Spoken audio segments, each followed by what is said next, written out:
Zee TV Telangana news కి స్వాగతం. బులెటిన్లో ముందుగా హెడ్లైన్స్ చూద్దాం.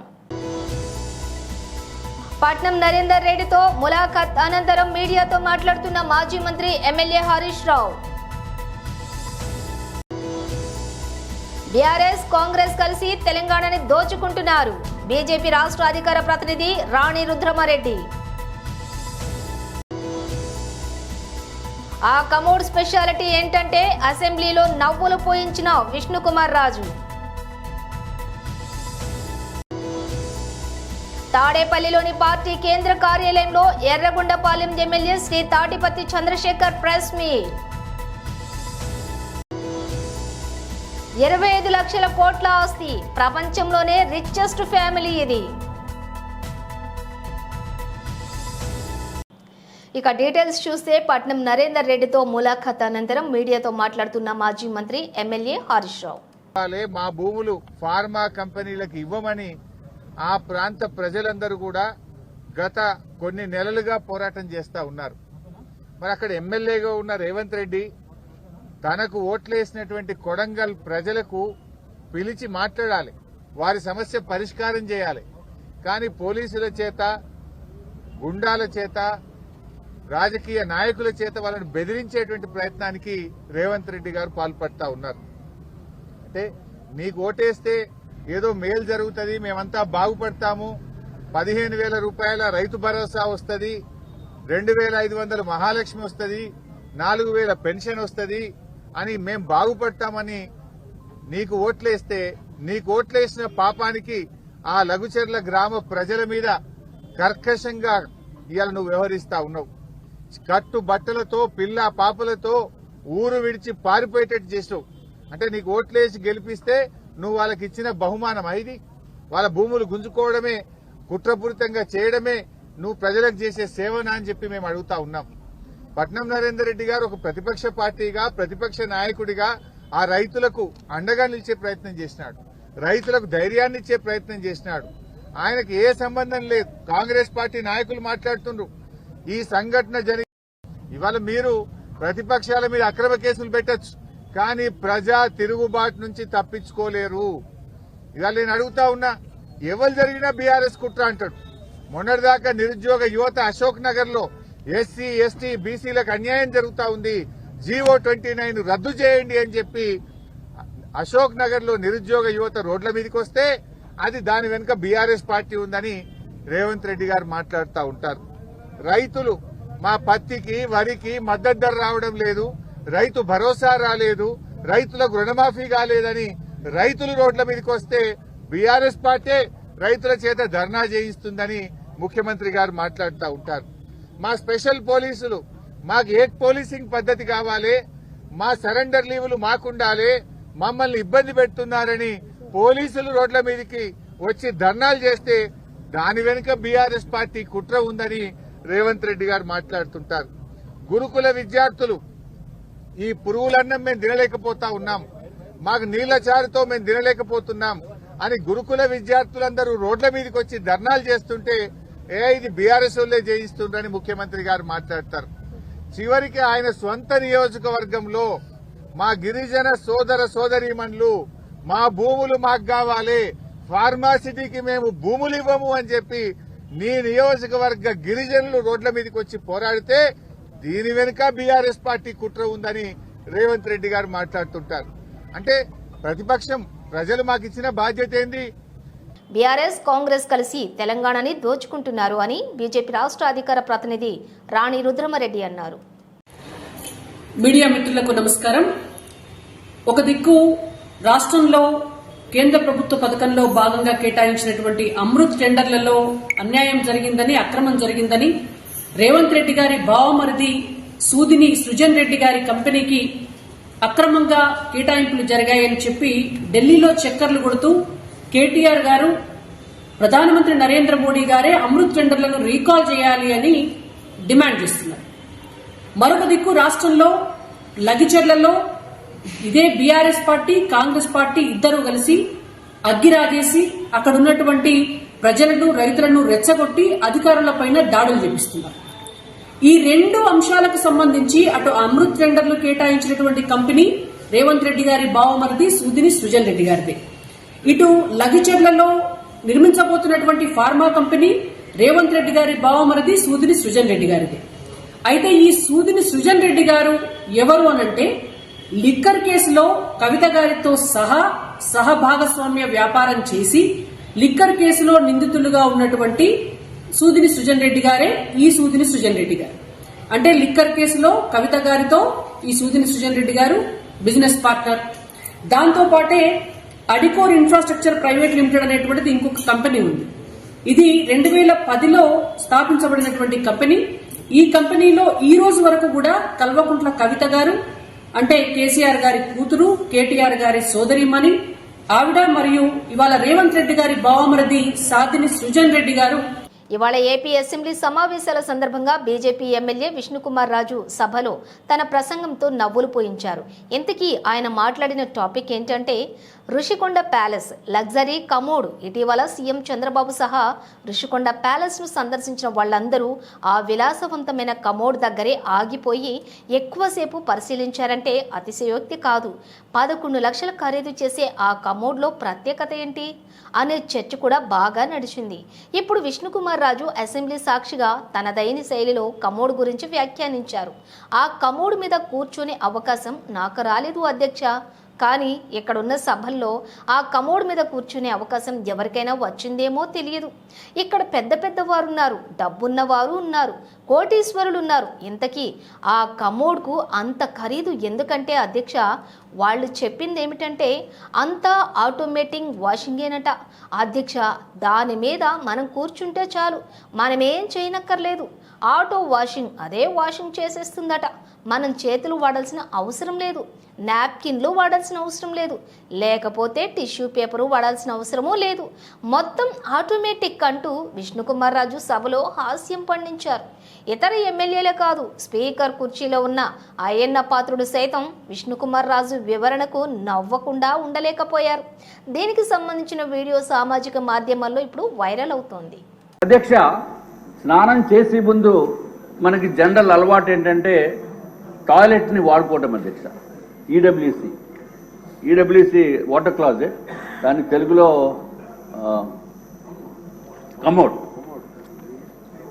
కమోడ్ అధ్యక్ష. మరి ఏదైనా జగన్మోహన్ రెడ్డి గారు కదా అధ్యక్ష, ఆయన హుందాతనానికి ఆయన స్థాయికి కావలసిన కమోడ్ కాబట్టి అది జగన్మోహన్ రెడ్డి గారు మీరు కూడా చూడాలి. 11,46,840 రూపాయలు అధ్యక్ష. 11,46,840 ఈచ్ వన్ ఒకటే. నేను అన్ని సింగిల్ ఒక్కొక్క దానికి చెప్తున్నాను అధ్యక్ష. అది కాకుండా వాష్ బేసిన్ 2,61,500 అధ్యక్ష. ఈ కమోడ్ స్పెషాలిటీ మాత్రం అందరూ వినాలి అధ్యక్ష, ఎందుకంటే నాకు ఈ స్పెషాలిటీ కమోడ్ మీద కూర్చునే అవకాశం రాలేదు. మరి ఇక్కడ ఎవరికన్నా సభ్యుల్లో అవకాశం వచ్చిందో లేదో నాకైతే తెలియదు. మన చాలా పెద్ద పెద్దవారు ఉన్నారు, డబ్బు ఉన్న వాళ్ళు ఉన్నారు, కోటీశ్వరులు ఉన్నారు అధ్యక్ష. అది ఏంటంటే అధ్యక్ష స్పెషాలిటీ ఎందుకురా బాబు ఇంత రేట్ అని అడిగితే అధ్యక్ష వాళ్ళు చెప్పింది ఏంటంటే అధ్యక్ష అంతా ఆటో వాషింగ్ అంటే అధ్యక్ష. అసలు మనం ఏమి చేయక్కర్లా, అసలు వెళ్ళి కూర్చుంటే చాలు అధ్యక్ష. వెళ్ళి కూర్చుంటే చాలు అధ్యక్ష, ఆటో వాషింగ్. మరి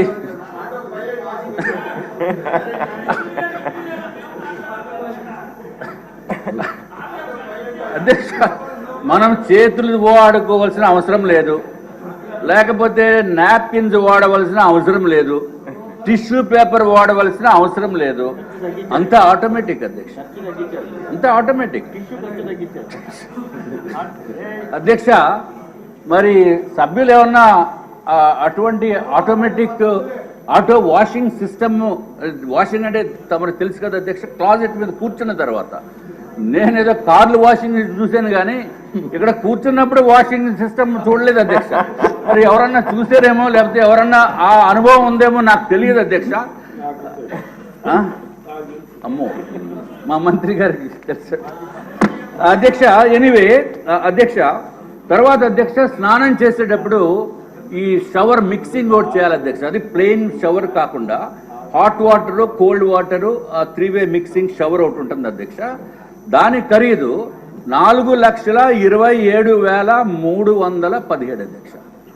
అధ్యక్ష, ఒక షవర్ ఖరీదు 4,27,317 రూపాయలు.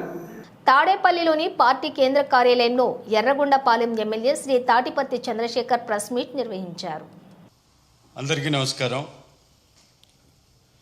ఈ రాష్ట్రంలో కూటమి యొక్క ప్రభుత్వ పరిపాలన ఎలా ఉంది అని ఒక్క మాటలో చెప్పాలంటే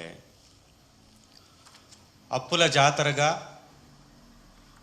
సంక్షేమానికి పాతరగా ఈ కూటమి పరిపాలన కొనసాగుతూ ఉంది.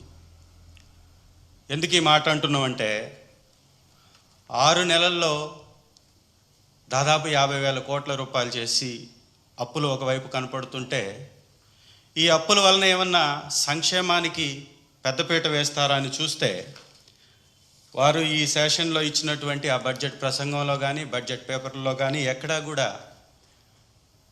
ఈ పథకాలకు సంబంధించినటువంటి ఊసు చాలా నామమాత్రంగా కనపడ్డది. నిజంగా సూపర్ 6 పేరుతోటి పెద్ద ఎత్తున ప్రచారం చేసుకొని నీకు 15, నీకు 15, నీకు 20, నీకు 15 అని ఈ రకంగా ప్రజల్ని మభ్యపెట్టి 6 నెలలు ఓటాన్ బడ్జెట్తో కాలయాపన చేసి మళ్ళీ నిజంగా బడ్జెట్ ప్రవేశపెట్టినప్పుడు ఏమన్నా వస్తాయేమోనని ఆశించినటువంటి ప్రజలకి మొండి చేయి చూపించి 6 హామీల్ని వారు నెరవేర్చాలంటే దాదాపుగా 74,000 కోట్ల రూపాయలు బడ్జెట్లో కేటాయించాలి. కానీ వారు కేటాయించింది ఎంత అని చూస్తే ఆశ్చర్యకరంగా 3 పథకాలకు మాత్రం కేవలం నామమాత్రపు కేటాయింపులు చేసి ఇంకొక 3 పథకాలకి గుండు సున్నా చుట్టారు. కీలకమైనటువంటి అనేక పథకాలని, 3 ఇంపార్టెంట్ పథకాలని, నిరుద్యోగ భృతి గుండు సున్నా, 36,000 కోట్లు ఇవ్వాలి, ఎగ్గొట్టేశారు. తల్లికి వందనం దాదాపుగా 12,600 కోట్లు కేటాయిస్తేనే 84 లక్షల మంది విద్యార్థుల తల్లులకి అంతా ఇవ్వగలుగుతారు. కానీ అక్కడ కూడా ఒక దగా మోసం 5,387 కోట్లు మాత్రమే కేటాయించారు. అంటే గతంలో మా ప్రభుత్వం ఇచ్చినటువంటి సగం మంది బిడ్డలకి ఇచ్చేటటువంటి ఆలోచన కూడా ఈ కూటమికి లేదు. వేల కోట్ల విలువ చేసే ప్యాలెస్, వందల కొద్దీ భవనాలు, సొంతంగా చమురు బావులు, 8 ప్రైవేట్ జెట్ విమానాలు, ఇలా 1-2 లక్షల కోట్ల ఆస్తులు ఆ కుటుంబం సొంతం. ప్రపంచంలోనే అత్యంత ధనిక కుటుంబం అది. అదే అబుదాబికి చెందిన ఆల్ నహ్యాన్ రాజా కుటుంబం. ఆ కుటుంబం మొత్తం ఆస్తులు $300 బిలియన్ పైనే. అంటే మన కరెన్సీలో చెప్పుకోవాలంటే 25 లక్షల కోట్ల రూపాయలకు పైనే ఉంటుంది. పాన్ ఇండియా స్టార్ ప్రభాస్కు ఉన్న ఫాలోయింగ్ గురించి ప్రత్యేకంగా చెప్పాల్సిన పని లేదు. బాహుబలి, సాహు వంటి సినిమాలతో ప్రభాస్ దేశవ్యాప్తంగా అభిమానులను సంపాదించుకున్నాడు. తాజాగా ప్రభాస్కు సంబంధించిన ఓ ఫోటో సోషల్ మీడియాలో వైరల్ అవుతోంది. అందులో ప్రభాస్ ఓ అమ్మాయితో కలిసి నవ్వులు చిందిస్తున్నాడు. ఇందులో విశేషం ఏమీ లేకపోయినా ప్రభాస్ ఆ ఫోటోలో బట్టతలతో కనిపించడం చర్చకు దారితీసింది. ఈ ఫోటో చూసి అభిమానులు షాక్ అయ్యారు. అయితే ఇది ఫేక్ ఫోటో అని తాజాగా తేలింది. ప్రభాస్ అంటే నచ్చని వారు ప్రభాస్ ఫోటోని ఎడిట్ చేసి ఇలా వైరల్ చేసినట్టు తెలిసింది. ప్రభాస్ కెరియర్ విషయానికి వస్తే ప్రస్తుతం పలు సినిమాలతో బిజీగా ఉన్నాడు. గతంలో ప్రభాస్ నటించిన రాధేశ్యామ్ సినిమా బాక్సాఫీస్ వద్ద 170 కోట్ల నష్టాలు మిగిల్చగా ఆదిపురుష్ ఏకంగా 225 కోట్ల నష్టాలు మూటగట్టుకుంది. అయితే ఇటీవల వచ్చిన కల్కి 2898 AD సినిమాతో మళ్లీ విజయాన్ని అందుకున్నాడు ప్రభాస్. ప్రస్తుతం కల్కి 2, సలార్ 2, రాజాసాబ్, ఫౌజీ, స్పిరిట్ వంటి సినిమాలతో బిజీగా ఉన్నాడు ప్రభాస్. లక్కీ పర్సన్ అంటే రఘురామకృష్ణరాజు అనే చెప్పాలి. గతంలో ఎంపీ అయ్యుండి నియోజకవర్గంలో అడుగు పెట్టలేనంతగా తీవ్ర సమస్యలను ఎదుర్కొని మొన్నటి ఎన్నికల్లో ఎంపీ టికెట్ వస్తుందో రాదో తెలియకుండా చివరికి ఎమ్మెల్యే టికెట్పై పోటీ చేసి గెలుపొంది నేడు ఏకంగా డిప్యూటీ స్పీకర్గా ఎన్నికయ్యారు. అంతకంటే భాగ్యం ఏమిటంటే రఘురామను CM Chandrababu, deputy CM Pawan Kalyan వంటి హేమీలు చైర్ వద్దకు సగౌరవంగా తీసుకువెళ్లి కూర్చోబెట్టారు. ఇక వారి వెంట బీజేపీ తరఫున విష్ణుకుమార్ రాజు కూడా ఉన్నారు. స్పీకర్ అయ్యన్న పాత్రుడు చైర్లోంచి లేచి రఘురామను కూర్చోబెట్టారు. ఏపీ అసెంబ్లీ ఉపసభాపతిగా ఎన్నికైన రఘురామ నేడు బాధ్యతలు స్వీకరించారు. ఈ సందర్భంగా ఆయన చంద్రబాబు, పవన్, అయ్యన్న శుభాకాంక్షలు తెలిపారు. ఆయనకు ఇతర కూటమి ఎమ్మెల్యేలు చైర్ వద్దకు వెళ్లి రఘురామకు అభినందనలు తెలిపారు. అంతకుముందు చైర్ వద్దకు వెళ్లే క్రమంలో రఘురామ చంద్రబాబుకు పాదాభివందనం చేసి కృతజ్ఞతలు తెలిపారు. పవన్ను ఆత్మీయంగా హత్తుకుని హర్షం వ్యక్తం చేశారు. శాసనసభాపతిగా రఘురామరాజు గారు ఎన్నికైన సంగతి మీ అందరికీ తెలుసు.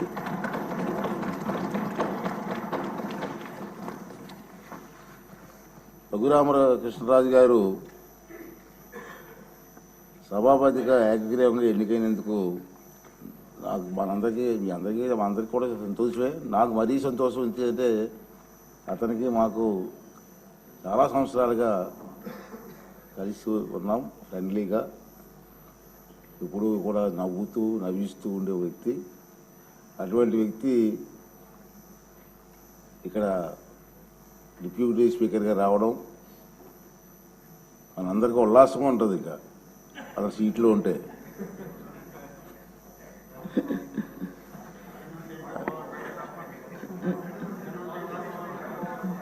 రఘురామకృష్ణరాజు గారు నాకు చిరకాల మిత్రులు అని చెప్పాను నేను. రాజుగారు 14th May 1962 నాడు సంవత్సరంలో విజయవాడలోనే జన్మించారు. ఇక్కడే వీరు సూనారాయణ రాజు గారు అన్నపూర్ణ దంపతులకు జన్మించారు. వీరు మా విశాఖపట్నం ఆంధ్ర యూనివర్సిటీలో చదువుకున్నారు. పోస్ట్ గ్రాడ్యుయేట్ పట్టా పొందారు. అలాగే ప్రముఖ పారిశ్రామికవేత్త, మీ అందరికీ తెలిసిన విషయం, కొత్త ఏం కాదు.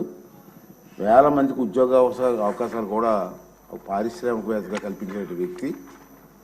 తర్వాత వీరి తాతగారు అయినటువంటి జిఎస్ రాజు గారు ఆంధ్రప్రదేశ్ శాసన మండలికి డిప్యూటీ చైర్మన్గా పనిచేశారు. తొలి ఫస్ట్ డిప్యూటీ చైర్మన్గా తాతగారు పనిచేశారు. అంటే కొత్తగా రాజకీయాలు అవి కాదు, ఫస్ట్ నుంచి కూడా. వీరు చాలా ప్రదేశాల్లో, అంటే మేము ఎక్కువ కాలం నుంచి కలిసి ఉంటున్నాం కాబట్టి తెలుసు నాకు, ఈ ప్రాంతం ఆ ప్రాంతంలో లేదు, ఎక్కడ హెల్త్ క్యాంప్స్ కానివ్వండి, గ్రామాల గురించి అడిగినా రాజుగారి నుంచి చెప్పే పరిస్థితి ఉంది. అది ఏ ప్రోగ్రాం అండి? రచ్చబండ గారు. రచ్చబండలో కార్యక్రమం ద్వారా బాగా ఫేమస్ అయిపోయారు. తర్వాత వీరు పలు లోక్సభ స్టాండింగ్ కమిటీల్లో సభ్యులుగా ఉన్నారు. 24 సంవత్సరాల్లో వీరు ముందు శాసనసభ నియోజకవర్గం నుంచి సభ్యునిగా ఎన్నికయ్యారు. చంద్రబాబు నాయుడు గారి ఆశీస్సులతో మొన్న ఎన్నికలు గెలవడం జరిగింది. మరి ఇదే విధంగా చెప్పాను, రచ్చబండ మరియు ఇతర కార్యక్రమాల ద్వారా సామాన్య ప్రజలకు కూడా బాగా పరిచయమైన వ్యక్తి. అటువంటి వ్యక్తి ఇక్కడ డిప్యూటీ స్పీకర్గా పనిచేయడం మనందరికీ కూడా ఆనందదాయకం. మరి చంద్రబాబు నాయుడు గారి ఆశీస్సులతో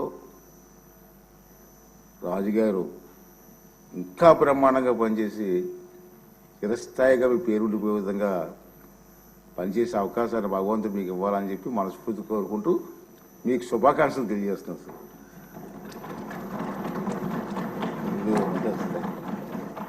సార్.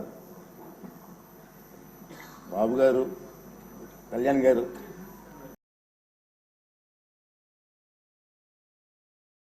నేటి పిల్లలను భావి భారత పౌరులుగా తీర్చిదిద్దడంలో ప్రతి ఒక్కరూ కృషి చేయాలని జిల్లా కలెక్టర్ బిఎం సంతోష్ అన్నారు.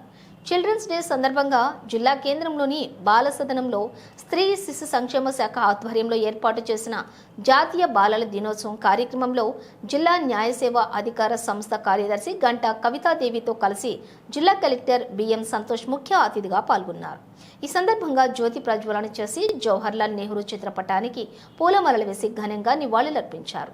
ఈ సందర్భంగా జిల్లా కలెక్టర్ మాట్లాడుతూ పిల్లలందరికీ బాలల దినోత్సవ శుభాకాంక్షలు తెలిపారు. భారత తొలి ప్రధానమంత్రి జవహర్లాల్ నెహ్రూ జన్మదినం సందర్భంగా బాలల దినోత్సవాన్ని జరుపుకోవటం విశేషమని అన్నారు. అన్ని సామాజిక వర్గాల పిల్లలందరికీ సమాన విద్య అందించడమే లక్ష్యంగా కృషి చేస్తున్నామని అన్నారు. పిల్లల అభ్యాసం, వారి యొక్క సమగ్ర అభివృద్ధికి బాల సదన్ మంచి గుణాత్మక విద్యతో పాటు వివిధ కార్యక్రమాలు అందిస్తోందని అన్నారు. పిల్లలకు పౌష్టికాహారం, వ్యక్తిగత శ్రద్ధ వంటి సౌకర్యాలు అందుబాటులో ఉంచుతూ ఈ అవకాశాన్ని సద్వినియోగం చేసుకుని ఉత్తమ పౌరులుగా ఎదగాలని సూచించారు.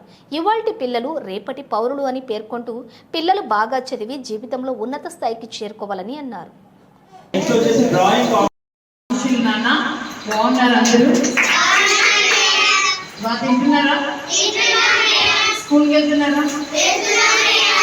ఫస్ట్ క్లాస్ ఎంత మంది వచ్చింది?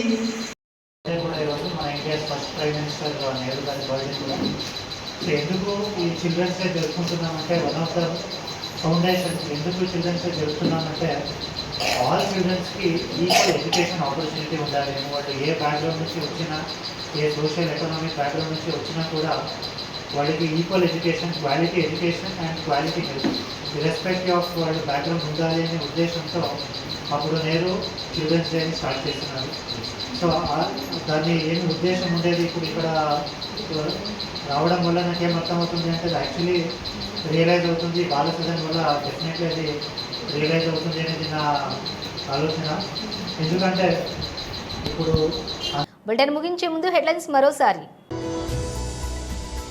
పట్నం నరేందర్ రెడ్డితో ములాఖాత్ అనంతరం మీడియాతో మాట్లాడుతున్న మాజీ మంత్రి ఎమ్మెల్యే హరీష్ రావు. బీఆర్ఎస్, కాంగ్రెస్ కలిసి తెలంగాణని దోచుకుంటున్నారు. బీజేపీ రాష్ట్ర అధికార ప్రతినిధి రాణి రుద్రమారెడ్డి. ఆ కమోడ్ స్పెషాలిటీ ఏంటంటే అసెంబ్లీలో నవ్వులు పోయించిన విష్ణుకుమార్ రాజు. తాడేపల్లిలోని పార్టీ కేంద్ర కార్యాలయంలో Yerragondapalem MLA Shri Tatiparthi Chandrasekhar press meet. 25 లక్షల కోట్ల ఆస్తి, ప్రపంచంలోనే రిచెస్ట్ ఫ్యామిలీ ఇది. ఇవి బులెటిన్ విశేషాలు. మరో బులెటిన్తో మళ్ళీ కలుద్దాం.